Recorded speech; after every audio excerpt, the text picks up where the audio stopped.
मैं आप लोगों का और जो वेबकास्टिंग पे लाइव देख रहे हैं सबका स्वागत करता हूं और आज की यात्रा हम शुरू करते हैं।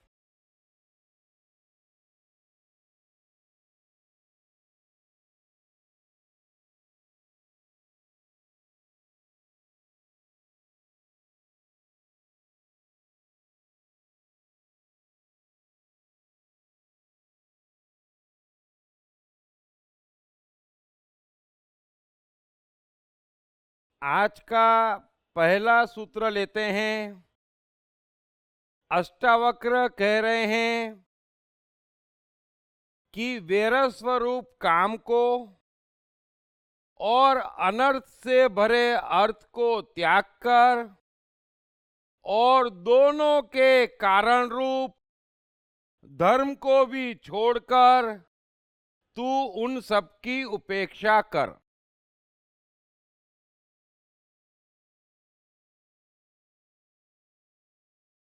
दरअसल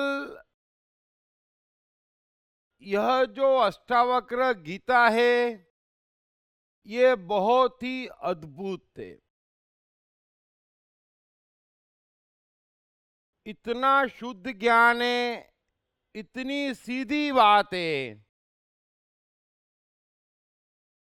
सो थोड़ा सा उसको जहन में उतारने की कोशिश करें और अष्टावक्र या जनक जो कुछ भी कह रहे हैं उसे अपने भीतर खोजें। अष्टावक्र कह रहे हैं कि वैरी के समान, शत्रु के समान तमाम प्रकार की कामनाओं को त्याग कर और अनर्थ से भरे तमाम अर्थों को भी त्याग कर तथा उन दोनों के कारण रूप धर्म को भी त्याग कर तू सबकी उपेक्षा कर। अब जिस दिशा में अष्टावक्र बात कर रहे हैं, जो हमें समझा रहे हैं, जो कह रहे हैं, ये सब बड़ा ही अद्भुत थे। भीतर हमारे कामना होती और वो ही हमारी शत्रु है, हर एक की शत्रु है, महाशत्रु है। लेकिन युगों बीत गए, मनुष्य को समझ में ही नहीं आ रहा कि बिना कामना के वो चले कैसे। और युगों से इसी कारण मनुष्यों का यह हाल है। सो अष्टावक्र कह रहे हैं कि भीतर की तमाम प्रकार की कामनाओं को त्याग दे, वो तेरी वैरी है। और बाहर जो कुछ भी दृश्य में तुझे दिखाई देता है बड़ा अर्थपूर्ण जान पड़ता है, चाहे वस्तु हो, मनुष्य हो, धन हो, चाहे कुछ भी हो, जो कुछ भी आंख से दिखता है वो दुर्भाग्य से मूल्यवान जान पड़ता है, लेकिन वो अर्थहीन है। ये दो बातें आप समझ लो। लेकिन उसके आगे जो अष्टावक्र कह रहे हैं कि उन दोनों के कारण रूप धर्म को त्याग दे और इन तीनों की उपेक्षा को प्राप्त हो। वही बात गीता में कृष्ण कह रहे हैं, वही लाओजू कह रहे हैं, वही अष्टावक्र कह रहे हैं। इन ज्ञानियों ने मरवा डाला। यदि धर्म न हो, जरा गौर करना, यदि किसी भी प्रकार का ज्ञान न हो तो मनुष्य कामना नहीं करेगा। यदि ज्ञान नहीं होगा तो बाहर किसी भी चीज को अर्थपूर्ण और अर्थहीन नहीं मानेगा। ये दोनों प्रक्रिया जो उसे बर्बाद कर रही है, उसकी जड़ कहाँ है? उसकी जड़ ज्ञान में है, धर्म में है। इतनी ग्रेट साइकोलॉजी कह रहे हैं।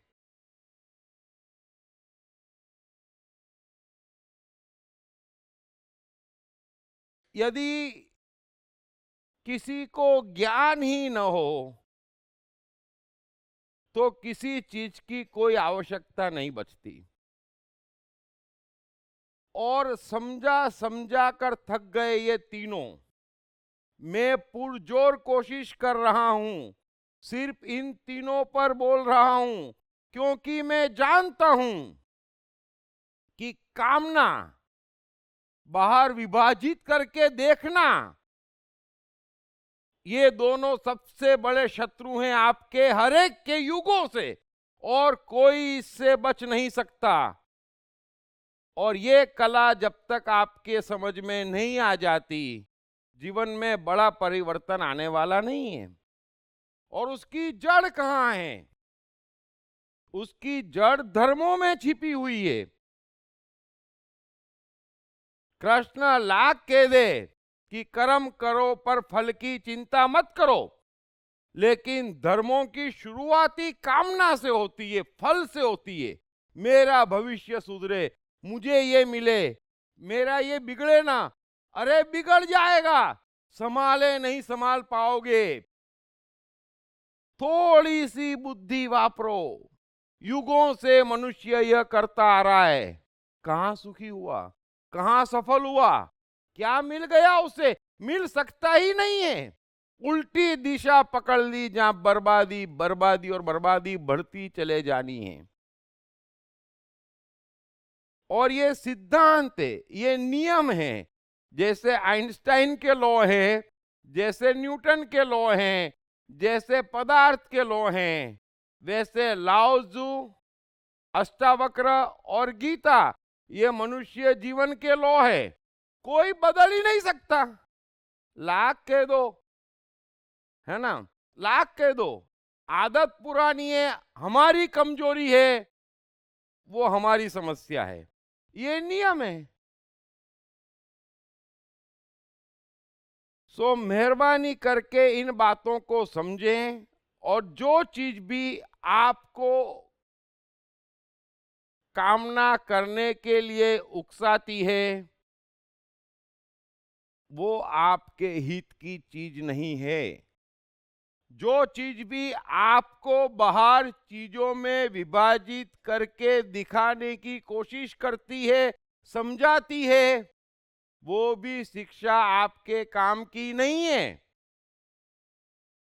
और मैं इतना बोला हूं, ये तीनों इतना बोले हैं, जरा गौर कर लेना। जीवन में जितनी भी शिक्षाएं आपने सीखी है, वो दो ही प्रकार की है।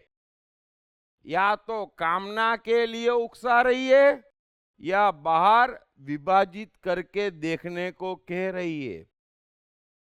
और यह अज्ञान जो है, वही आपको बर्बाद कर रहा है, मनुष्य को बर्बाद कर रहा है। लेकिन बड़ा अच्छा लगता है सुनने में, है ना, ये पालूंगा, वो पालूंगा। सब जने सोचते हैं ये पालूंगा, ऐसा होगा जीवन। बचपन में जो हंसा वो हंसा, बचपन में जो खुश रहा वो रहा, और फिर हर बढ़ते दिन के साथ उसकी कामनाएं बढ़ रही है, उसका ज्ञान बढ़ रहा है जो विभाजित करके देखते सिखाता है, और उसकी बर्बादी बढ़ रही है। ये सबकी आंखों के सामने है। सो ये महान सूत्र हैं, महान ज्ञान है। इसको थोड़ा उतारने की कोशिश करें। मैं भी प्रैक्टिकली समझाने की कोशिश करूंगा। आगे अष्टावक्र कह रहे हैं, मित्र, खेत, धन, मकान, स्त्री, भाई आदि संपदा को तू स्वप्न और इंद्रजाल के समान देख, जो 3-5 दिन ही टिकते हैं।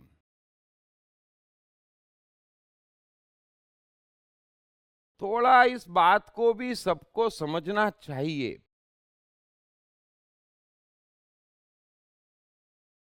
मनुष्य दुर्भाग्य से जीवन को बुद्धि अहंकार से देख रहा है,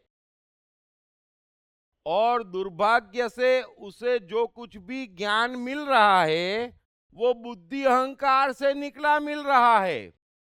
फिर आप कितना ही कह दें ये महान, ये महान, ये पुराना, ये सनातन, सब बुद्धि अहंकार से निकला है। उनमें से किसी की चेतना जागी हुई नहीं थी, मैं जवाबदारी से कह रहा हूं। और ऐसा ही ज्ञान आपने ओढ़ा है। होना ये चाहिए था कि चेतना से निकला ज्ञान ग्रहण करते, और चेतना में ग्रहण करते तो चमत्कार हो जाता। ज्ञान से बच जाते तो भी चमत्कार हो जाता। लेकिन जो कुछ भी ज्ञान ओढ़ा है, मैं बार बार कह रहा हूं, भीतर कामना जगाने वाला है और बाहर भेद दिखाने वाला है। और वो अज्ञान है, यह अहंकारियों का ज्ञान है। फिर किसी ने भी कहा हो, किसी भी धर्म में लिखा हो, कोई भी समाज कह रहा हो, कोई भी व्यक्ति कह रहा हो, और किसी भी तरह वो पूजा जा रहा हो, उससे मुझे कोई फर्क नहीं पड़ता। और आपको भी ये समझना ही रहा, नहीं समझोगे तो भटकोगे। ये सीधा लेबोरेटरी टेस्ट है। और बुद्धि अहंकार की दिक्कत ये है कि वो इस जन्म को बड़ी गंभीरता से लेती है, समझ लेना एक बात को। और ये भ्रम है, और यह महाभ्रम है। उस वजह से जो दो महान सत्य हैं आपके जीवन के, यह पल वो सत्य है, और अनंत समय है आपके पास, ये भी सत्य है। इन दोनों सत्यों में कोई जी नहीं पा रहा है, वो बीच में जी रहा है। 60, 80, 100 वर्ष के जीवन को नाप तोल रहा है। उस चक्कर में ये क्षण भी खो रहा है, और अनंत जीवन की अनंत संभावनाएं भी खो रहा है। सो अष्टावक्र सिंपल कह रहे हैं कि मित्र, खेत, धन, पत्नी, माता, पिता, बच्चे, ये 2-5 दिन ही टिकते हैं। यहां सांस गई नहीं कि सबका सब बिछड़ जाता है। फिर अगला जन्म होता है, फिर वही मूर्खताएं करते हैं, वही मूर्खताएं करते हैं जो इस जन्म में की है, कुछ नया नहीं कर रहे हैं। ये अष्टावक्र तो शायद आप पहली बार सुन रहे हो, बाकी अज्ञान से भरी शिक्षाएं तो युगों से सुनते आ रहे हो, और युगों से ये कि यही मूर्खताएं रिपीट करते आ रहे हैं। लेकिन समझ नहीं रहे हैं कि इसमें गंभीर होने जैसा कुछ भी नहीं है। थोड़ा समझते क्यों नहीं है? मैं धन उसे कहता हूं जिसे आप वापर पाओ, और हर किसी का जीवन, कहते मनुष्य हैं, बातें बुद्धिमानी की करते हैं, खूब पढ़ते लिखते हैं, चर्चा इतनी करते हैं, और जरा हर कोई अपना जीवन देखे, जितना उसने कमाया है, जीवन भर रोता रहता है दरिद्रों की तरह। वो कमाया हुआ भी उपयोग करके नहीं जा पाता, छोड़ के जाता है। जरा मूर्खता देखो, कमाता है उसका भी उपयोग नहीं कर पाता है, और फिर भी रोता है कि जीवन में बड़े कष्ट हैं, पैसे की बड़ी तकलीफ है। अब ये बातें जरा सोचना, तो कुछ समझ में आएगा कि हम कहां खड़े हैं। बोलने से क्या होता है? हर बाहर जो कुछ भी दृश्य है वो माया है। थोड़ा सा कभी इस दृष्टि से भी जीवन को देखो, थोड़ा सा देखो। जीवन बहुत बड़ा है, और ये जो छोटी छोटी सोच बना ली है ना, वो छोटी सोच है। पढ़िए बेस्ट सेलिंग लेखक दीप त्रिवेदी की नई किताब साइकोलॉजी ऑफ कंफ्यूजन, कंफ्यूजन से क्लैरिटी तक की यात्रा। ये किताब अंग्रेजी, हिंदी और गुजराती में सभी प्रमुख बुक स्टोर्स और ई-कॉमर्स साइट्स पर उपलब्ध है। आगे अष्टावक्र कह रहे हैं कि जहां जहां तृष्णा हो वहां वहां ही संसार जान। प्रौढ़ वैराग्य को आश्रय करके वितृष्णा होकर सुखी हो। जहां जहां तृष्णा है, तृष्णा का अर्थ होता है ठप्पा लगाना कि ये मैं हूं, ये मेरा है, ये मेरे हैं। बस तो समझ लेना कि आप संसार बसा रहे हैं, अपनी मौत का इंतजाम खुद कर रहे हैं और कोई इस कला को समझता नहीं है। ये मेरी पत्नी है, चलो मेरी हटा दोगे तो क्या वो गायब हो जाएगी? ये मेरा धन है, मेरा हटा दोगे तो क्या धन कोई खा जाएगा? जरा सोचना, मुझे बताना, वो धन वहीं का वहीं पड़ा रहेगा। लेकिन जैसे ही वो मेरा नहीं है ना, कि मजा देना शुरू करेगा। क्योंकि जब मेरा नहीं है तो मेरा क्या है? मेरा मेरी मस्ती है, दिल खोल के खर्चा कर पाऊंगा, कोई तकलीफ में होगा तो दे पाऊंगा। मेरा नहीं है तो समझ लेना ये मेरा है ना, बस मेरी है ना, बस वही परेशानी की जड़ है। ये जो भी आपको सिखाते हैं स्त्री नरक का द्वार है, स्त्री नरक का द्वार नहीं है, धन नरक का द्वार है, अरे वो ही सुख का द्वार है। नरक का द्वार ये है कि वो मेरा है। इस एक भेद को समझे बगैर जीवन में कोई चीज आपको सुख देने वाली नहीं है। हर चीज दुख देगी, पीड़ा देगी, और इतनी पीड़ा देगी जिसकी आपको कल्पना नहीं है। और ये जीवन के सत्य है। मैं कह रहा हूं ये महानियम है, आप बदल के दिखा दो। बच्चा पैदा होता है, मेरा बच्चा आया। अभी दुनिया में रोज लाखों आ रहे हैं, है ना? आपकी खुशी जो है वो कुदरत देख रही है।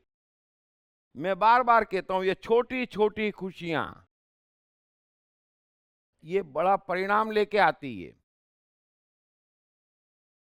क्या स्पेशल है उसमें, क्या मेरा है उसमें? लेकिन मेरा का ठप्पा लग जाता है, मेरा का ठप्पा लग जाता है, फिर वो बच्चा बड़ा दुख देता है ना? जरा से उसको लगती है कि कष्ट, वो फेल होता है कि कष्ट, उसका जीवन बनेगा नहीं बनेगा कष्ट, शादी होने के बाद कष्ट, हमारी सुनता ही नहीं। हमने 25 साल पाला तो शादी क्यों करवाई थी? शादी इसीलिए करवाई थी ना कि बच्ची के साथ घूमे फिरे, बेचारा मजे में रहे, वो भी नहीं देखा जाता। मेरे हाथ से निकल गया। आप कष्ट देखना, फिर बुढ़ापा आता, देखो मेरी तरफ देखता ही नहीं, हमने इसके लिए कितना किया। ये मेरा जो है ना वो दुख देता है, सुख कुछ नहीं दे रहा है। गौर करना आपस में, सारे रिश्तों में गौर करना, अपने भीतर झांकना। भगवान ने एक व्यवस्था अच्छी करी है, कोई भीतर झांक कर बराबर अपने को पहचान सकता है ना? बाहर बोले ना बोले कोई फर्क नहीं पड़ता, भीतर सब जानते हैं कि जहां जहां मेरा लगाते हैं वहां वहां कष्ट होता है।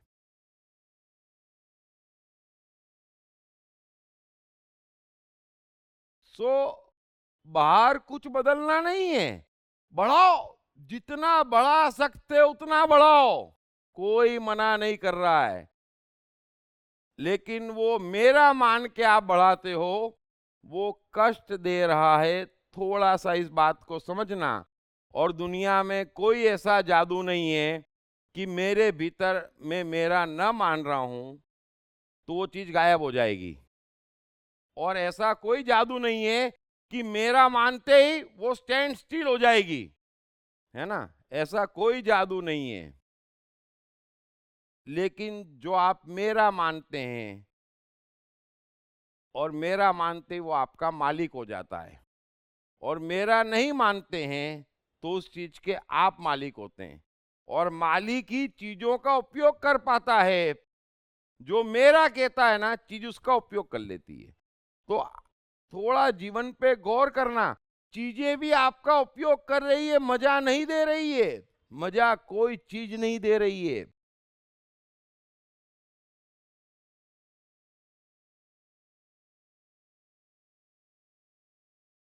कैसे, मैं किस किस तरीके से कहूं, क्योंकि ये आप ही के जीवन की बात है। धर्म हो, सत्य हो, ईश्वर हो, या आप ही के जीवन की बात है। कोई ऊपर की बात नहीं है, कोई आसमानी बात नहीं है। सो मैं, मेरे, मेरा नहीं है, वो है भी नहीं, ये भी आप जानते हैं। मेरा कहते, मेरी कहते, यहां मरते और सब बिछड़ जाता फटाफट। बैंक का बैलेंस मेरा था, मरते ही बच्चों के नाम चला जाता, खाट खाट खाट खाट, सब मैं मेरा मिट जाता है ना। 2 दिन 4 दिन कोई रोता है, अक्सर तो दिखाने को रोते हैं, अक्सर अंदर से खुश भी होते, अच्छा हुआ जान छूटी। कोई मेरा नहीं है, फिर भी गलतफहमी पालते हैं। कोई आपके साथ आता नहीं, कोई आपके साथ जाता नहीं, कोई आपका हो सकता नहीं, तो फिर क्यों इन झमेलों में पड़ते हो? और ये सारा धर्म भी इसलिए करते हो कि मेरा धर्म बढ़े, है ना, मेरा ये हो जाए, मुझे ये मिले, मैं इससे बचूं। ये और ज्यादा मेरा का भाव मजबूत करते हैं। और कृष्ण गीता में स्पष्ट कहते हैं कि उस मनुष्य का कुछ नहीं हो सकता जो अधर्म को धर्म मानकर जी रहा है, बस। और दुनिया का हाल है, पूरी दुनिया अधर्म को धर्म मानकर जी रही है, उद्धार नहीं हो रहा है। इससे बड़ा कोई गुनाह नहीं हो सकता। अरे जो फल की कामना जगाता है वो अधर्म है, और जो बाहर भेद सिखाता है वो अधर्म है। और यहां तो धर्म की शुरुआत ही ऐसे होती कि तुम हिंदू हो, यानी इंसानों में भेद से तो शुरुआत होती। तुम मुसलमान हो, मानो, करो, खुश रहो, ईगो पालो, झगड़ो, जीवन निकल रहा है, जीवन बीत रहा है, जीवन खत्म हो रहा है, मौत आ रही है। सो मेहरबानी करके थोड़ा सा इस बात को समझें। मैं, मेरे, मेरा जितना हो सके कमजोर करें, और जैसे ही कमजोर करेंगे चीजें मजा देना शुरू हो जाएगी। बच्चा बच्चा है,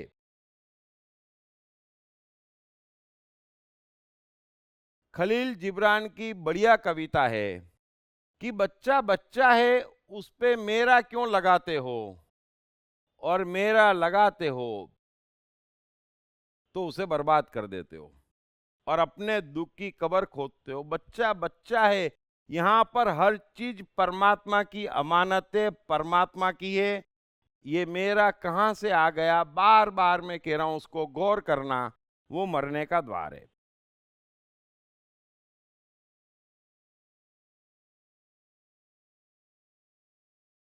तृष्णा मात्र ही आत्मा का बंध है, और उसका नाश मोक्ष कहा जाता है। संसार मात्र से अनासक्त होने पर निरंतर प्राप्ति और तुष्टि होती है। वाह! तृष्णा मात्र ही आत्मा का बंधन है, और उसका नाश मोक्ष कहा जाता है। क्या ब्यूटीफुल है! संसार मात्र से अनासक्त होने से निरंतर प्राप्ति और तुष्टि होती है। गीता, लाओजू और अष्टावक्र की खूबी यह है कि ये 3 ही ज्ञान उपलब्ध है जहां भाग्य का, ऑटोमेशन का, समय का वर्णन किया गया है। उसके दायरे में सारी बातें कही गई है, इसलिए उसे आप बदल नहीं सकते, और एक एक सूत्र ब्रह्मास्त्र है। सो यहां पर अष्टावक्र कह रहे हैं कि तृष्णा मात्र ही आत्मा का बंधन है।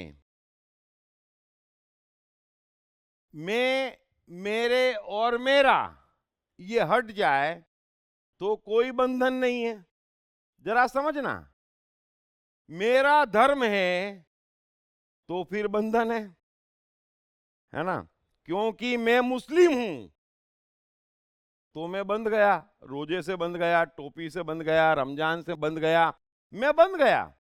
जहां पर आप मैं, मेरे, मेरा लगाएंगे आप बंध गए, और ये बंधन ही सबका दुख है, और खुद ही लगा रहे हैं। समझ लेना, एक जादू ये है मनुष्य का कि खुद ही मैं मेरे मेरा लगा के बढ़ता चला जा रहा है, बुरी तरह से उलझ जाता है, फिर कहता है कि गुलामों सा जीवन हो गया है ना, फिर कहता है गुलामों सा जीवन हो गया, बंधन ही बंधन है, बंधन दुख है, बंधन दुख है। चिड़िया उड़ती है तो मस्त है, फिर वो परवाह नहीं करती है ना कि रेगिस्तान में उड़ रही है कि स्विट्जरलैंड की पहाड़ियों में उड़ रही है। उड़ रही हूं ना, मस्त हूं, पिंजरे में बंद कर लो, है ना, फिर दुनिया में कहीं पे भी उसे रख दो, वो बंधन में ही है, खुश नहीं रह सकती। इतनी सी तो बात है। और दिक्कत क्या है, जैसे ही मैं मेरे मेरा लगाते हैं कि आप चीजों को बदलने की कोशिश करना शुरू हो जाते हैं। बीमारी की जड़ है चीजों को बदलने की कोशिश करना, सोचना ही गुनाह है।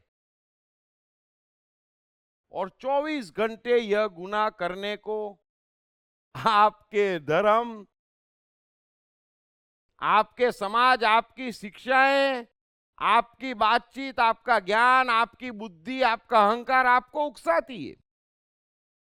जरा समझना, बदलाहट की चाह, मैं, मेरे और मेरा, तो आप बदलना चाहते हैं।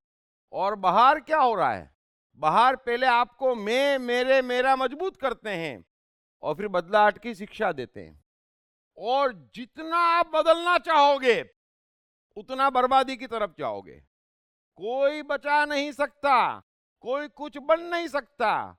मैं बार बार कहता हूं, मनुष्य में इंटेलिजेंस की कमी नहीं है, मेहनती भी है, प्रतिभावान भी है, लेकिन इन सब का टोटल उसके जीवन में 0% नहीं है। ये सब कुछ नहीं भी होगा तो चलेगा। वो प्रकृति के निकट होना चाहिए, उसके ऑटोमेशन के निकट होना चाहिए। सो बदलाहट की कोई भी चाह, मेरा शरीर है, मेरा मन है, तो हम शिक्षा सुनाते, ये तुम्हारे मन में होता है, बदलो। मेरा मन है तो बदलना है ना, बस बदलो। अरे तुम्हारे पास ये नहीं है, बदलो। ये गाड़ी पुरानी हो गई, बदलो। अरे ये डिग्री नहीं है, भागो। क्या लगा रखा है ये, और हर कोई भाग रहा है, और इतना भाग रहा है कि अब उसे समझ में ही नहीं आता कि बिन भागे मिलता कैसे है, बिन करे होता कैसे है। ये समझ में ही आना बंद हो गया। और जब तक ये समझ में नहीं आएगा, जीवन में कुछ होने वाला नहीं है।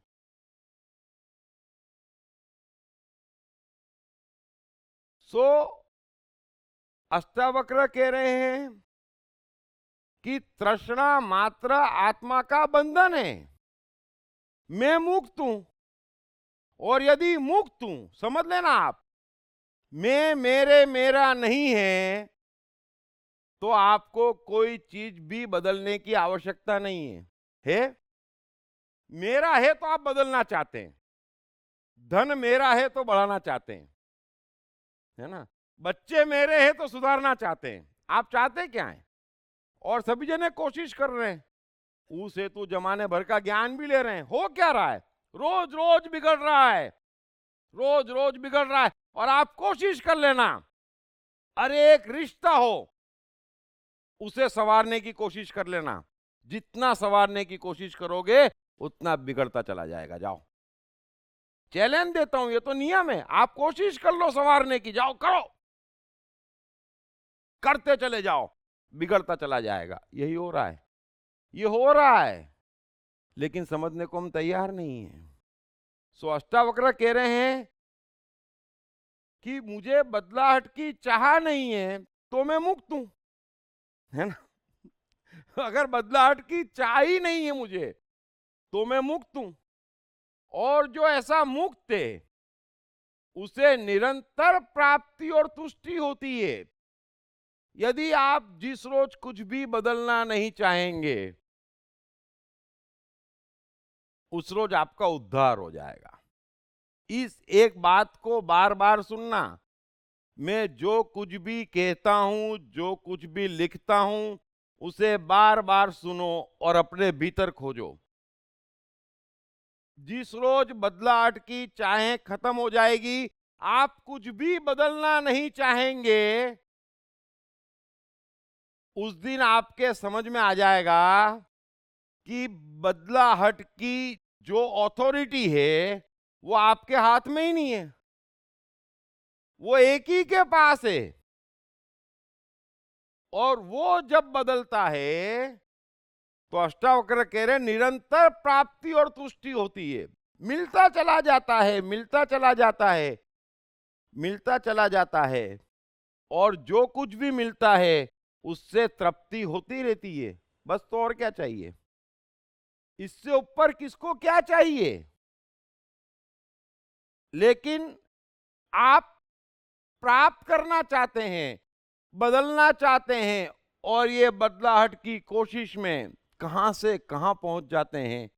इतना कीमती जीवन है, इतने बेशकीमती हम हैं, और कहते हैं कि भीतर परमात्मा बैठा है, फिर क्या कष्ट है? भीतर परमात्मा बैठा है, फिर भी कष्ट में है। क्यों है? क्योंकि उससे तो हम बदलने का मौका ही नहीं दे रहे हैं। हम खुद लगे पड़े हैं। और क्यों लगे पड़े हैं? बार बार गीता, लाओ त्सु, अष्टावक्र की बात कहती, ज्ञानियों के चक्कर में लग जाते हैं। बस अच्छे खासे बैठे रहेंगे, बाबा आ जाएगा, बाबा आओ। अरे क्या बात करता है, ये अंगूठी पहन, तुझे ये मिल जाएगा। अच्छे खासे बैठे 4 आदमी आ जाएंगे, अरे ये कोर्स नहीं किया, कुछ नहीं किया। अरे भाई, फिर लग जाते। जरा सोचना,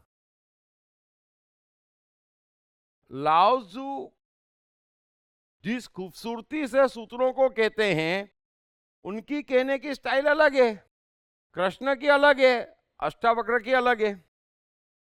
तो लाओ त्सु कहते हैं कि मूर्ख मनुष्य बहुत कुछ जानने की कोशिश करता है, बहुत कुछ करता है, और मरते वक्त सोचता है कि बहुत कुछ करना बाकी रह गया। उससे अच्छा वो है जो 2-4 बातें जानता है, 2-4 काम करता है, और मरते वक्त रीजनेबल रहता है। लेकिन श्रेष्ठ वो है जो न कुछ जानता है न कुछ करता है, और मरते वक्त बादशाहों की तरह जाता है ना। तो कुछ करना बाकी रह गया। मनुष्य बनाया, जीवन दिया, और बोले करना बाकी रह गया। मनुष्य दिया, जीवन दिया, और बोले कुछ मिलना बाकी रह गया। और मनुष्य दिया और जीवन दिया, और आदमी सोचता है अरे इतनी सारी तो गड़बड़ करके जा रहा हूं मैं। सो मत करो ऐसा। अपने आप मिलता है, पृथ्वी अपने आप घूमती है, हवाएं अपने आप बहती है। किसी ज्ञान की, किसी कोशिश की, किसी बदलाहट की कोई आवश्यकता नहीं है, नहीं है, आपको भी नहीं है। आप तो पृथ्वी, चांद, सूरज, हवा, जानवर सबसे मूल्यवान हो। उन लोगों को नहीं है तो आपको कैसे है? ये कौन समझा गया, कहां से समझा गया, और उसी को ज्ञान कह रहे हो। जिस रोज आप कह दोगे कि मुझे नहीं बदलना है क्योंकि मैं बदलूं उसको जो मेरा हो। आप एक चीज बताइए, ट्रंप आपका नहीं है, आप उसको बदलना चाहते हो? सूर्य आपका नहीं है, आप उसको बदलना चाहते हो? नहीं। जहां ठप्पा लगाते हो वहां शुरू हो जाते हो। अब इन ज्ञानियों ने जने कहां से समझा दिया आपको कि तुम्हारा मन है, तुम्हारा शरीर है, तुम्हारी बुद्धि है, तुम्हारा अहंकार है, तुम्हारा जीवन है, तुम्हारा नाम है, तुम्हारा धर्म है। अबे मेरा कहां से? और पत्नी है वो भी 7 जन्म की।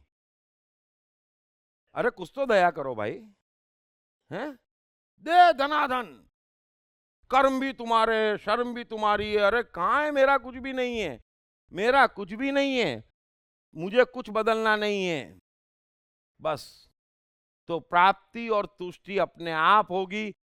पूरी कोशिश लाओ त्सु, गीता की, अष्टावक्र की, और मेरी तो पूरी कोशिश है कि अब कहना छोड़ दो कि हम तो प्रभु भरोसे जीते हैं, है ना। अब जीना शुरू करो। बहुत दिन बिगाड़ दिए अपने भरोसे, है ना, और इन अज्ञानियों के भरोसे। कहने में कुछ नहीं होता है, मैं तो मंदिर जाता हूँ, जनेऊ पहनता हूँ, रोजे रखता हूँ, उससे कोई भगवान में मानना नहीं होता है। उससे भगवान का कुछ लेना देना भी नहीं है। भगवान का लेना देना एक ही बात है कि तेरे जीवन में सब कुछ मैं कर रहा हूं या तू कर रहा है। बस तुम कर रहे हो, भगवान में नहीं मानते हो, उसको करने दे रहे हो तो मानते हो। बस इतनी छोटी सी बात है और कोई उसको कुछ करने नहीं देता। पढ़िए बेस्ट सेलिंग लेखक दीप त्रिवेदी की नई किताब साइकोलॉजी ऑफ कंफ्यूजन, कंफ्यूजन से क्लैरिटी तक की यात्रा। ये किताब अंग्रेजी, हिंदी और गुजराती में सभी प्रमुख बुक स्टोर्स और ई कॉमर्स साइट्स पर उपलब्ध है। मैं एक बात समझाना चाहता हूं। मैं वाकई काफी कोशिश करता रहता हूं, भगवान भेजता रहता है, मैं एक बार मना नहीं करता कि कहाँ मेरे को इस काम में लगा दिया। दिल खोल के मजा आता है, दिल खोल के करता हूं। एक तो सो कॉल्ड धर्मों ने अपनी दुकान चलाने के लिए कृष्ण को, बुद्ध को, क्राइस्ट को, साईं बाबा को, कबीर को, या जो भी हम कहते हैं ज्ञानी है वास्तव में, उनको चमत्कारी बना दिया। पहली बात समझना। फिर कह दिया कि वे तो अवतार है, यानी डायरेक्ट भगवान है। अब कोई डायरेक्ट भगवान है तो उसकी कोई वैल्यू ही नहीं है। क्या वैल्यू है उसकी? जरा समझना इस बात को, उसकी वैल्यू क्या है? अरे वो भगवान अपने कर्मों से बना है। इस बात को हम नहीं समझ पा रहे हैं। इनको तो मालूम ही नहीं है कि वो भगवान है। ये तो एक ही चीज देखते हैं, ये आदमी ठीक है, इसके नाम पे दुकान चल सकती, बस उनको मतलब दुकान से है। लेकिन एक बात समझ लेना कि कोई दुनिया में ऐसा नहीं है जो अवतार है और भगवान है। कोई भी नहीं है। जो बना है वो इस टाइम एंड स्पेस के सिद्धांत से बनता चला गया है। और कृष्ण भी कृष्ण इस टाइम एंड स्पेस के सिद्धांत से बने हैं। और इसीलिए मैंने कृष्ण का पूरा जीवन लिखा है, उनकी पूरी साइकोलॉजी लिखी है कि ये कृष्ण पिछले जन्म में ये उनका मन और ये उनका शरीर, और इस जन्म में जब शरीर छोड़ा तो कृष्ण यहां पहुंच गए। और वो कैसे पहुंचे? एक एक इंस्टेंस, एक एक साइकोलॉजी, प्रकृति का नियम, जीवन का नियम, समय का नियम, सारे नियमों से कृष्ण कृष्ण बने हैं। और एक बार अगर वो समझ में आ गया कि यहां से वहां तक की ऊंचाई कृष्ण ने कैसे छुई, तो फिर हमको कैसे छूना यह समझना सबके लिए बड़ा आसान हो जाएगा। क्योंकि कृष्ण जैसी ऊंचाई कभी किसी ने छुई नहीं है। चेतना का एक वो आयाम है जिसकी कल्पना भी नहीं की जा सकती आसानी से। उस किताब में उनके एक एक आयाम, और हर कोई यहां सीखता है, हर किसी को टाइम एंड स्पेस बनाता है, ऑटोमेशन बनाता है, उसका पूरा सिद्धांत उसमें है। जितने भी ग्रंथ थे जिनमें भी कृष्ण के बारे में कुछ भी कहा गया है, वो सारे पढ़ के रिसर्च करके वहां से जो उनके जीवन से संबंधित लेने लायक है, जो भी उनके जीवन से संबंधित लेने लायक है, वो लिया है। और जन्म से अंतिम सांस तक की, पिछले जन्म से, बल्कि पिछले जन्म से इस जन्म के अंतिम सांस तक का एक एक दिन का उसमें हिसाब है। कृष्ण का पूरा जीवन कहीं अवेलेबल भी नहीं है, इसमें पूरा हिसाब है। सो उसको पढ़ के आपको समझ में आएगा कि कोई व्यक्ति कैसे बना। ये तो बात ही मत करना कि बुद्ध के भाग्य में था, बुद्ध भगवान बनने को पैदा हुए थे, तब तो दाऊद के भी भाग्य में था, वो दाऊद बनने को पैदा हुआ था, आपके बाप का क्या गया फिर? ऐसा नहीं है। हर कोई अपने को अपने कर्मों से बना रहा है, हर कोई अपने को बना रहा है, और उनकी क्रेडिट मत छीनो। अवतार के भगवान के हो, सबको मालूम था ये तो भगवान ही बनेगा। अच्छा, ये भी एक दुर्भाग्य है और हर कोई फिर अंत में यही, जीवन भर वो लोग अंगूठी धागे बेच जाते हैं और बाद में कहते हैं बालक तेरे भाग्य में नहीं था, हम क्या करें। आप हिसाब मांगने जाओ कि मैंने इतना समय दिया, इतने पैसे दिए, इतना तुमको सम्मान दिया, मुझे कुछ नहीं मिला, पुराने कर्म। अच्छा, भाग्य में नहीं था, अच्छा, क्या मूर्खताएं कर रहे हो। सो समय मत बिगाड़ो, थोड़ा सा इस बात को समझो जो अष्टावक्र कह रहे हैं कि तृष्णा मात्र संसार है और पढ़ना कृष्ण को। इसलिए तो हम कहते हैं सब धरती गोपाल की है ना। तृष्णा वाले को तो ये देश मेरा, ये पत्नी मेरी, ये बच्चे मेरे। कृष्ण को ऐसा नहीं है सब धरती गोपाल की। गोपाल जहां खड़ा हो जाता है खलास। तो उस कृष्ण के जीवन को समझो, अपने मन को बनने दो, अपने जीवन को उसको बनाने दो, अपने आप मिलेगा और जो भी मिलेगा उसमें तृप्ति बनी रहेगी। कृष्ण गीता में स्पष्ट कहते हैं कि अपने आप मिले पदार्थ में जो सदैव संतुष्ट है, बस उसका उद्धार हो जाता है। और हमको मालूम ही नहीं है कि अपने आप मिलता है। इससे बड़ा दुर्भाग्य नहीं हो सकता।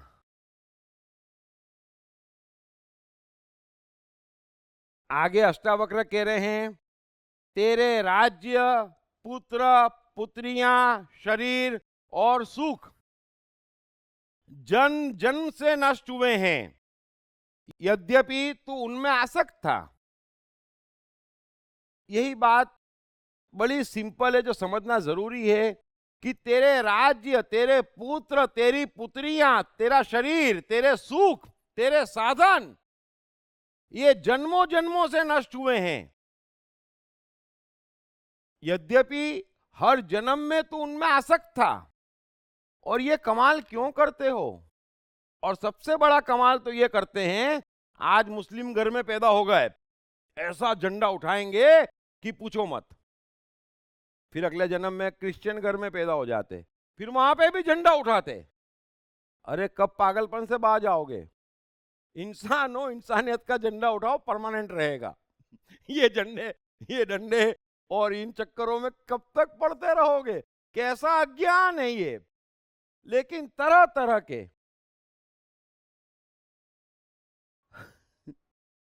ये तो समझना तो पड़ेगा। जब तक आप में मेरे मेरा कमजोर नहीं करोगे, ये जो ऑटोमेशन है कुदरत का, वो आपको थामेगा ही नहीं, आपको दिखेगा ही नहीं। और उसने सबको रिजेक्ट किया हुआ है, बहुत कम लोगों को थामा हुआ है उसने। और जिनको थामा है उनके जीवन में क्या से क्या कर दिया है। उनको अपने आप मिला है। मैं बार बार कहता हूं, उनको अपने आप मिला है। कोई कालिदास नहीं सोच सकता कि मैं कालिदास बन जाऊंगा। अबे ये भी नहीं मालूम कि जिस पेड़ पे बैठे उसकी शाखा नहीं काटते, तो उसको कविताएं कहां से मिली। अपने आप मिली है। समझते क्यों नहीं है। खोजने जाओगे फंस जाओगे, बदलाहट की चाह करोगे मर जाओगे। और ये सारा ज्ञान वही है, वही है, वही है। सो क्या करना। अगर बोलते नहीं आता तो ये बोलो, मैं बार बार कहता हूं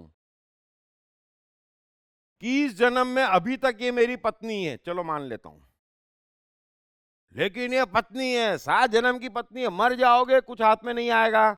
और सिंपल बात तो ये है, छोड़ो कृष्ण का जीवन पढ़ो, सब समझ में आ जाएगा। क्योंकि अपन एक पत्नी की बात करते हैं, वहां 8 पत्नियां थी, है ना। So is the best man who knows how to tackle. लेकिन थोड़ा सा समझें, मेहरबानी करके समझना रहा। अष्टावक्र कह रहे हैं, उसी डायरेक्शन में सूत्र जा रहे हैं।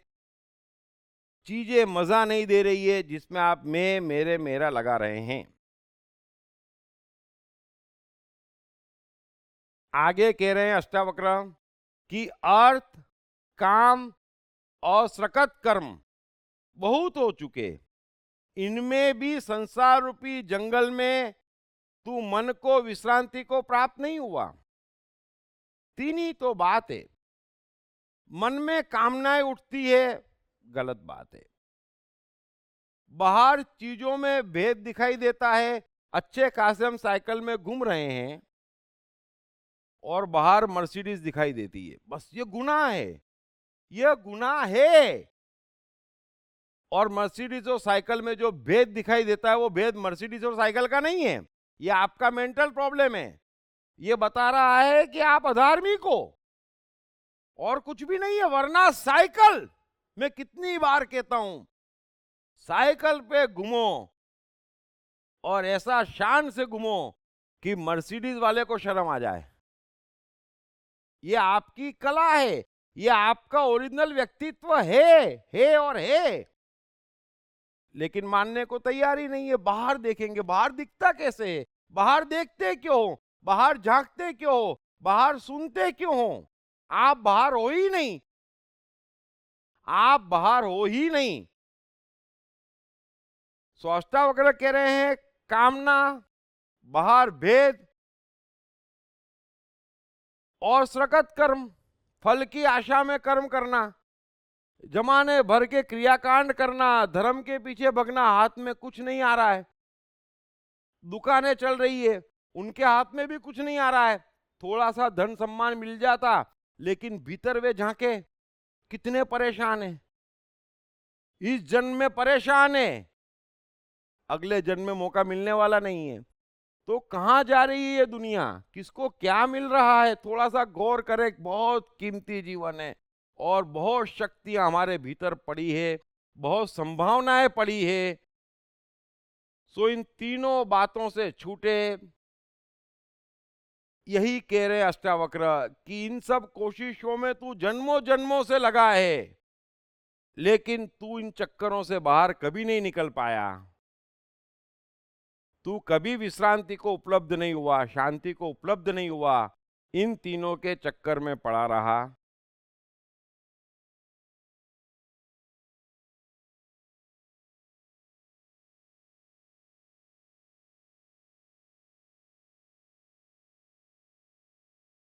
आगे अष्टावक्र कह रहे हैं कि कितने जन्मों तक तूने क्या शरीर, मन और वाणी से दुखपूर्ण और श्रमपूर्ण कर्म नहीं किए हैं। कितने जन्मों से तूने क्या शरीर, क्या मन और क्या वाणी से दुखपूर्ण कर्म नहीं किए हैं। मेहरबानी कर, अब तो विश्राम कर। ब्यूटीफुल। ये एक ही सूत्र काफी है। मैं भी आपसे कह रहा हूं, कितने जन्मों से, जिसकी आपको कल्पना नहीं है। हर कोई यहां पर 15 अरब वर्ष पुराना है, 15 अरब वर्ष पुराना है। मनुष्य स्वरूप में आए भी करोड़ों वर्ष बीत गए हैं। हर जन्म में यही किया है और जन्म दर जन्म कष्ट बढ़ता गया है। ये धरती में कहने को 500 करोड़ लोग हैं, कहने को, लेकिन कार्य 50,000 लोग कर रहे हैं, जो परमात्मा के ऑटोमेशन में है। और उन्हीं के कारण ये दुनिया चल रही है। किसी ने हवाई जहाज खोजा है, किसी ने कविताएं खोजी है, किसी ने फिल्म खोजी है ना। उन्हीं के कारण ये दुनिया चल रही है। हमारे आपके कारण तो चल ही नहीं रही है। हमारे से तो अपना जीवन ही नहीं चल रहा है, दुनिया क्या चलाएंगे? थोड़ा इस बात को समझना। क्यों? क्योंकि हम खुद लगे पड़े हैं, शरीर से, मन से कितने दुखपूर्ण कार्य करते, कितने कष्ट उठाते, कितनी मेहनत करते। अष्टावक्र कह रहे हैं छोड़, अब कितने जन्मों तक इतने कष्ट उठाएगा, इतनी मेहनत करेगा। अरे मेरे प्यारे, अब विश्राम कर। हमें कुछ नहीं करना है, हमें कुछ करना ही नहीं है। दो चीजें समझना, इस जगत में ऑटोमेशन है, हमें कुछ नहीं करना है। इस बात को समझे बगैर कुछ होने वाला नहीं है। जितना भी हम करेंगे उतना ऑटोमेशन से विपरीत दिशा में जाएंगे, और जहां पर सिवाय बर्बादी के और कुछ भी नहीं है। दुनिया में दो ही प्रकार के लोग हैं, एक भाग्यशाली, एक दुर्भाग्यशाली। जो ऑटोमेशन में है वो भाग्यशाली, जो उससे विपरीत दिशा में जा रहा है वो दुर्भाग्यशाली। तीसरी कोई कैटेगरी नहीं है, ये कुंडली, ये ज्योतिष, ये ग्रह, ये उपग्रह, कहने दो सबको, मैं स्पष्ट कहता हूं, दो ही कैटेगरी है, मेहरबानी करके भाग्यशाली हो जाओ, विश्राम करो, है ना। जैसे पृथ्वी घूम रही है, हवा घूम रही है, आपका जीवन भी घूमने दो, वो घूमेगा। सो कितने जन्म कष्ट उठाए, अब तो विश्राम कर, थोड़ा समझें। कण से लेकर मनुष्य तक का सफर तय कर लिया, ये अंतिम ऊंचाई है, इससे ऊपर कुछ नहीं हो सकते आप। इस बात को तो आप समझते हैं कि इससे ऊपर भी कुछ हो सकते हैं। अब हम पहाड़ी चढ़ रहे हैं, टॉप पे पहुंच गए, और आप कह रहे हैं मैं तो यहां पे भी खूब मेहनत करूंगा। अरे भाई टॉप पे पहुंच गए, अब मेहनत करेगा तो लुढ़क जाएगा नीचे। मनुष्य बन गए, अब क्या है, अब तो आराम करो मेरे भाई, अब तो आराम करो, यही तो दीन है, आराम करने के। आपको आराम करना है, आपका सेवक परमात्मा है। यहां तो उल्टा सिखाते, परमात्मा को पूजो, और ये तीनों कह रहे हैं तुम्हारा सेवक है, उसको चांस दो। समझना इस बात को, सारी शिक्षाएं पूजने की है। मैं कह रहा हूं, अष्टावक्र कह रहे हैं उसको चांस दो, तू विश्राम कर और बोल, शुरू हो जा प्यारे। देखो धनाधन जीवन क्या से क्या कर देता है वो, आपको क्यों बदलना है, वो बदलेगा अपनी मर्जी से, उसी की सत्ता है। पॉजिटिव साइड पे आप जो भी बदलाहट करेंगे उन सबके नकारात्मक परिणाम आएंगे, एक भी चीज के सकारात्मक परिणाम नहीं आएंगे, ना आए हैं, ना आए हैं, ना आएंगे। ऐसा नहीं होता कि एक आदमी 10 घंटे काम करे, जीवन भर काम करे, इतना कष्ट उठाए और फिर भी चारों ओर गड़बड़ रह जाए, और एक आदमी कुछ न करे और कहां से कहां पहुंच जाए। तो ऐसा हो रहा है, क्यों हो रहा है, क्योंकि एक ऑटोमेशन में बैठा है जिसकी स्पीड अलग है, जहां के समय की भाषा अलग है, और एक हम बैठे हैं ऑटोमेशन से टूटे हुए हैं, वहां के समय की भाषा अलग है। और उसी बात से लोगों को चांस मिल जाता, अरे वो तो हिंदू है, उसने 11 व्रत किए थे इसलिए ऐसा हुआ। अच्छा, अंगूठी पहनी, धागे पहने, ग्रह मजबूत थे, ये दुकानें काय में चलती है सिर्फ इसलिए कि ये भेद है संसार में, कि एक आदमी कुछ नहीं करता सब कुछ मिल जाता उसको, और एक आदमी कर करके मर जाता है और मरता जाता है। तो बात किसी के समझ में आती नहीं, लेकिन इन कलाकारों के समझ में आ जाती कि ये दुकान चल सकती है ना, इस पॉइंट को लेकर दुकान चल सकती। बस वो आश्वासन दे रहे हैं, डरा रहे, और हम डर रहे हैं। ये गलत रास्ता है, बर्बादी का रास्ता है, उसमें आप सब और बर्बाद हो रहे हैं, पूरी मनुष्य जाति बर्बाद हो रही है। सिंपल समझ लेना कि ऑटोमेशन में आ जाओ, सब ठीक हो जाएगा। तो सूत्र एक बार फिर सुन लो मेहरबानी करके, कि कितने जन्मों तक तूने क्या शरीर, मन और वाणी से दुखपूर्ण और श्रमपूर्ण कर्म नहीं किए हैं, अब तो विश्राम कर। बस, आप क्यों बदलना चाहते हैं, क्यों आपको उस पर भरोसा नहीं है कि वो बदल सकता है, वो आपसे ज्यादा जानता है। हर कोई कहता है मैं तो बड़ा धार्मिक हूं, अच्छा भगवान में मानता हूं, वाह, फिर तो उसको बदलने देना, उसको मौका देना, तब मैं मानूं तू धार्मिक है। समझ लेना इस बात को, उसको मौका दे रहे हो तो आप धार्मिक हैं, वरना कोई धर्म नहीं है। ये तो आप ही जीत कर रहे हो और फंस रहे हो, मर रहे हो। मैं कैसे कैसे क्या क्या समझाने की कोशिश करूं, लेकिन आज मैं ये ऑटोमेशन के आसपास ही घूमूंगा, क्योंकि बमुश्किल सारे सूत्र उसके आसपास है, भाग्य के आसपास है। तो आपको ये समझना रहा, हर हाल में समझना रहा कि सब कुछ अपने आप होता है, करना नहीं पड़ता है। जब तक यह नहीं समझेंगे तब तक आप यह समझ लेना कि अभी चेतना जागी नहीं है, धार्मिकता भीतर आई नहीं है। और यहां पर जितने बैठे हैं उनके लिए ये सब बातें समझना बड़ा आसान है, इतना मुश्किल भी नहीं है। पढ़िए बेस्ट सेलिंग लेखक दीप त्रिवेदी की नई किताब साइकोलॉजी ऑफ कंफ्यूजन, कंफ्यूजन से क्लैरिटी तक की यात्रा। ये किताब अंग्रेजी, हिंदी और गुजराती में सभी प्रमुख बुक स्टोर्स और ई-कॉमर्स साइट्स पर उपलब्ध है। थोड़ा सा मैं आपको आपकी सिस्टम को समझाने की कोशिश करता हूं। हर एक की यह समस्या है कि भाई मैं कुछ भी नहीं करूंगा, है ना, तो सब कुछ अपने आप कैसे हो जाएगा।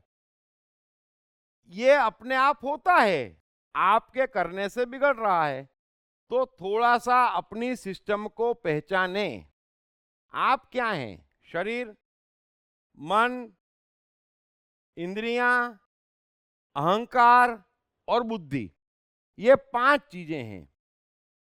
जितनी गहराई से मैं समझा रहा हूं, बस ये समझ लो आप। इसमें से 3 चीजें परमात्मा से डायरेक्ट कांटेक्ट में हैं, शरीर, मन और इंद्रियां, है ना। परमात्मा से सबसे निकट क्या है? परमात्मा दृष्टा है, जो नाभि में स्थित है, बरोबर। उसकी पेरीफेरी पे क्या है? शरीर, मन और इंद्रियां।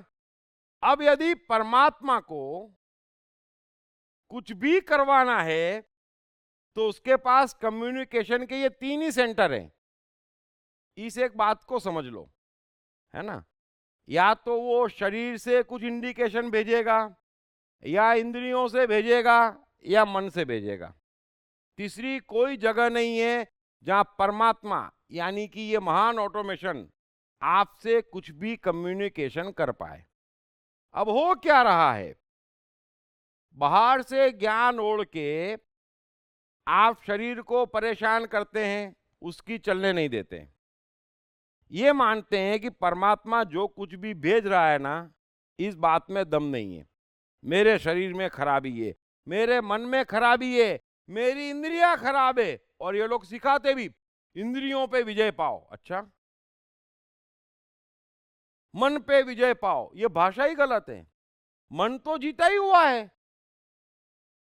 आप उसके साथ छेड़खानी बंद कर दो, खेलने दो परमात्मा को। तो सबसे सरल रास्ता आपके पास है कि इन तीनों को आप कुछ भी मत करो, तो हाथों हाथ आपके समझ में आने लग जाएगा कि सब कुछ अपने आप होता है। शरीर को भूख लगती है, खाना दे दो। इंद्रियां जोर मार रही है, उसको पानी पूरी खाना है, दे दो। सुनो मत। शरीर आपका कम्युनिकेशन करेगा, मन कम्युनिकेशन करेगा, इंद्रियां कम्युनिकेट करेगी। इंद्रियां बोलेगी पानी पूरी खाना, शरीर रिजेक्ट करेगा, नहीं नहीं नहीं नहीं नहीं, अपने आप। जो जनक कहते हैं कि अब लहरें उठती हैं, आपस में खेलती है, झगड़ती है और विलीन हो जाती है। सो इन तीनों का अंतर्द्वंद भी अपने हिसाब से चलेगा भीतर। इन तीनों को डिसाइड करने दो। अब दिक्कत कहां है? अब दिक्कत है बुद्धि अहंकार की, जिसका परमात्मा से कोई भी कनेक्शन नहीं है। और ये सारा खेल बुद्धि अहंकार का है। ये जितना भी ज्ञान आपने ओढ़ रखा है, जितने भी बड़े बड़े ज्ञानों का दावा करते हैं, वो सब बुद्धि अहंकार से निकले हैं। उन्हें मन का कुछ पता नहीं है, आत्मा दृष्टा तो बहुत दूर की बात है। सो वो बाहर पकड़ती है दुनिया, बुद्धि अहंकार आपको बाहर ले जाती है। इसने क्या कहा वो सुनो, इसने क्या कहा वो सुनो। अब आप सुनाते हैं, मंगलवार को उपवास करो, सोमवार को ये करो, हम तो हैं, हमको तो लहसुन नहीं खाना है, हमको गुरुजी ने बोला, हमारे धर्म में लिखा है। अरे पर इतना नॉलेज क्यों? शरीर बोलेगा ना, आप समझ क्यों नहीं रहे? आपका शरीर लहसुन रिजेक्ट करेगा तो शरीर बोलेगा, मांगेगा तो शरीर बोलेगा। आपको क्या दिक्कत है? आपका है ही नहीं, बेसिकली वो आपका है ही नहीं, तो आप उसके साथ जबरदस्ती करते क्यों हैं? बुद्धि अहंकार के बल पर। और वो दौड़ती है बाहर। इन तीनों को खुला छोड़ दोगे तो बुद्धि अहंकार खत्म हो जाएंगे, इमीडिएट, जो बीमारी की जड़ है। और बुद्धि अहंकार खत्म हुए तो वो मन शरीर इंद्रियों के गुलाम हो जाएंगे। इतनी सीधी सी बात समझो। और जिनके अहंकार और बुद्धि मन इंद्रियों और शरीर के गुलाम है, वो ऑटोमेशन में आना शुरू हो जाता है। फिर उसको छेड़खाने की जरूरत नहीं बची। समझना एक बात को, फिर छेड़खाने की बात ही नहीं है, ये पांचों पांच परमात्मा के हो जाते। और जब तक आपको बुद्धि अहंकार को परमात्मा का बनाते नहीं आएगा तब तक वो डिस्टर्ब करेगा। इसके पास ये गाड़ी आ गई, इनका काम क्या है? बुद्धि अहंकार का समझना, इस शास्त्र में ये लिखा है, वो ऐसा कह रहा है, वो देख रहा है।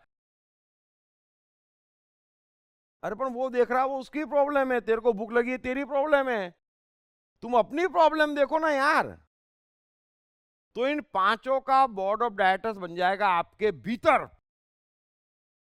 फिर इन पांचों को जो करना है करे, बस।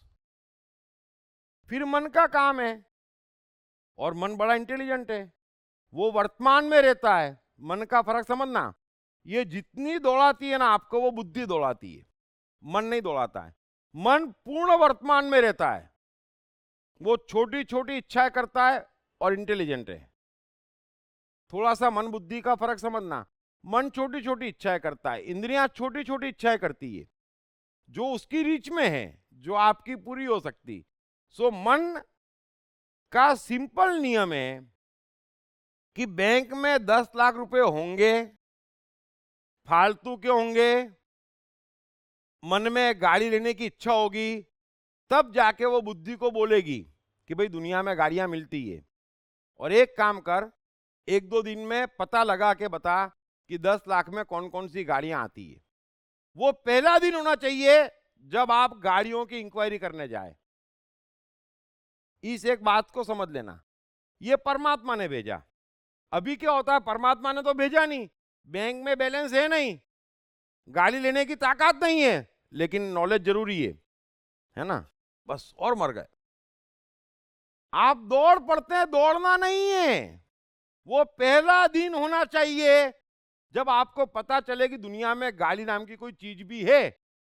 वरना घुमा करे कोई गाड़ी में, उसकी समस्या, हम जहां घूम रहे हो हमारी समस्या। हम अपनी जगह मस्त है, हमको कुछ नहीं बदलना।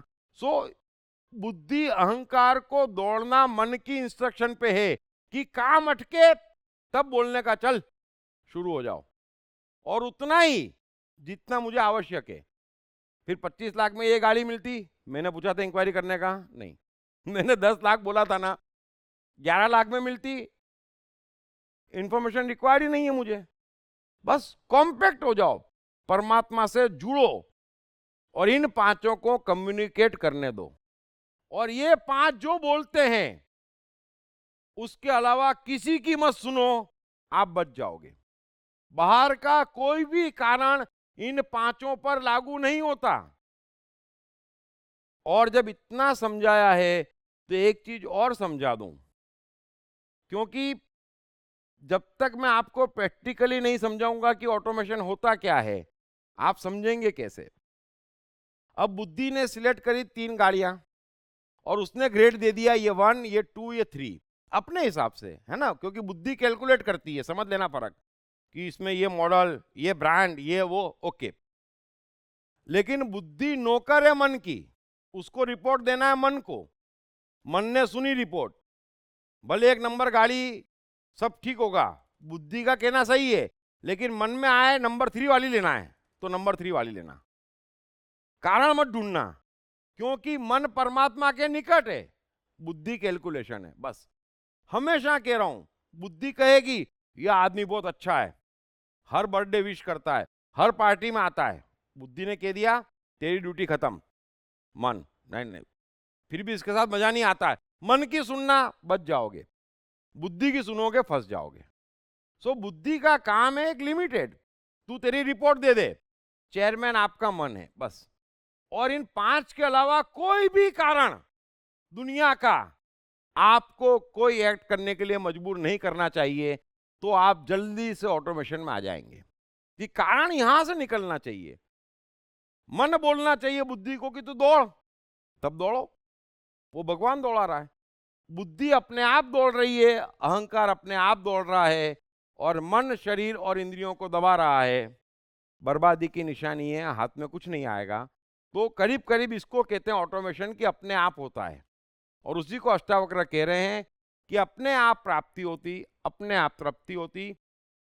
आपका जगत यहीं से बढ़ता जाना चाहिए, इन पांचों की वजह से, बाहर के कोई भी प्रभाव से नहीं। आपका शरीर बोलेगा ये अच्छा है, ये बुरा है, कितने लोग सुनाते, कितने लोग मानते। आपका शरीर बोलेगा, आपका मन बोलेगा, आपकी इंद्रियां बोलेगी, परमात्मा को सब मालूम है। वो बोलेगा ना कि अब ये नहीं चलेगा, बस। बाहर कोई बोले सुन लो, बुद्धि का काम है कि बैठे हैं, किसी ने कह दिया, अभी मैं कोई समय और भाग्य पे तो लेक्चर दे नहीं रहा हूं, लेकिन चलो किसी ने कह दिया कि ये खाने से ऐसा होता है, ये पीने से ऐसा होता है, सुन लिया, ठीक है, बुद्धि के कान में पड़ा, सुन लिया। लेकिन आप तलाशने मत जाओ क्या खाने से क्या होता है, आपको क्या लेना देना। लोबा कांच पचा जाते हैं, सांप खा जाते हैं जिंदा, कुछ नहीं होता उनको, तो तुम ये खाने से क्या होगा, अबे खा के देखना, मालूम पड़ जाएगा क्या होगा क्या होगा, क्या चिल्लाते हो। तुम्हारे पास भीतर लेबोरेटरी है ना, बस। और दुनिया का कोई कुछ भी कह दे कि ये खाने से ये होगा, आपका मन नहीं मान रहा है ना, किसी की बात मत मानना। फिर वो चाहे बुद्ध और कृष्ण हो, चाहे आइंस्टाइन एडिसन हो, चाहे बड़े से बड़ा वैज्ञानिक हो, वो सब गलत हो सकते हैं। आपका मन, आपका ये जो बोर्ड ऑफ डायरेक्टर्स है, वो आपके लिए गलत नहीं हो सकता है, क्योंकि उसको एक आपका ही ख्याल रखना है। समझ लेना इस बात को। तो थोड़ा सा समझने की कोशिश करें, आपके भीतर सब कुछ है। शरीर है, मन है, इंद्रियां हैं, बुद्धि है, अहंकार है, उन पांचों को अपने हिसाब से करने दो, और आप दृष्टा हो, देखो उन पांचों का खेल। बस इतनी सी बात तो है, इसमें सब कुछ आ गया।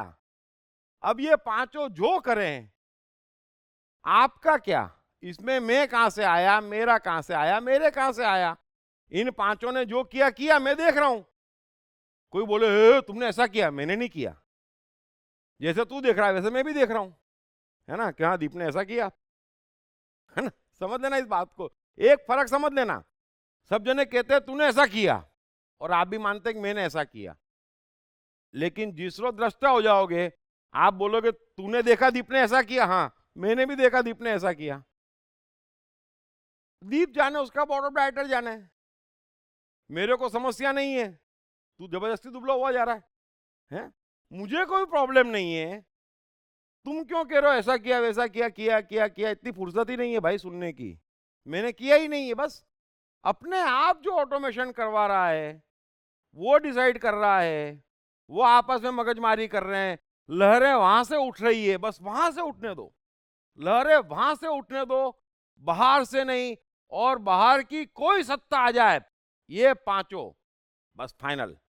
और धीरे धीरे धीरे धीरे एक दिन ऐसा आएगा कि इन पांचों में कोई विभाजन नहीं बचेगा। तब तो मस्ती की आप कल्पना ही नहीं कर सकते। जब शरीर, मन, इंद्रियां, बुद्धि, अहंकार सब कुछ एक काम में लगा है, उस मस्ती को कहते हैं परमानंद। बस परमात्मा का आनंद वही है, वो भी कोई ऊपर की चीज नहीं है, यहीं पर है। जब कोई कॉन्फ्लिक्ट नहीं है और दृष्टा देख रहा है, जैसे मीरा कहती ना कि ऐसी लागी लगन, मीरा हो गई मगन। देखने वाला अलग है, मगन मीरा अलग है, और उसकी मगनता की कोई कल्पना नहीं कर सकता, क्योंकि शरीर, मन, इंद्रियां, बुद्धि, अहंकार सब नाचने में लगी हुई है। उस नाच का मुकाबला कोई नहीं कर सकता। अभी तो शरीर नाचने में लगा है और बुद्धि, अहंकार, लोगों को कैसा लगेगा, अबे इतने में तो सब चला गया। लोगों को कैसा लगेगा वो लोगों का प्रॉब्लम है, तू मजा लेना बस। तो पांचों जब एक होंगे तो परमानंद हो जाएगा, वही परमानंद है। इसलिए ऊंचे ऊंचे शब्दों के ऊंचे ऊंचे अर्थ मत निकालो। ये सब के सब आपके जीवन की बात है, आपकी अपनी बात है, आपके भीतर अनुभव होना चाहिए, और भीतर की ही बात है। इस जगत उस जगत वैकुंठ सातवां धाम स्वर्ग कहीं नहीं, यहीं पर अनुभव होगा और यहीं पर नहीं होगा और यहां पर नहीं होगा तो कहीं नहीं होगा। सो ऊंची ऊंची बातें, ऊंचे ऊंचे शब्दों को समझो, हवाई परिभाषाएं, हवाई बातें मत करो।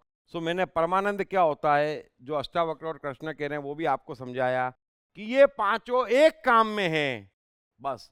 और जब ये पांचों एक काम में होते हैं तब बल बनते हैं, तब हवाई जहाज बनते हैं, तब गालिब के शेर निकलते हैं, तब कबीर के दोहे निकलते हैं, तब कृष्ण की बांसुरी बजती है और वो अमर हो जाती है। जब ये पांचों एक होते हैं तो वहां से परमात्मा बह जाता है।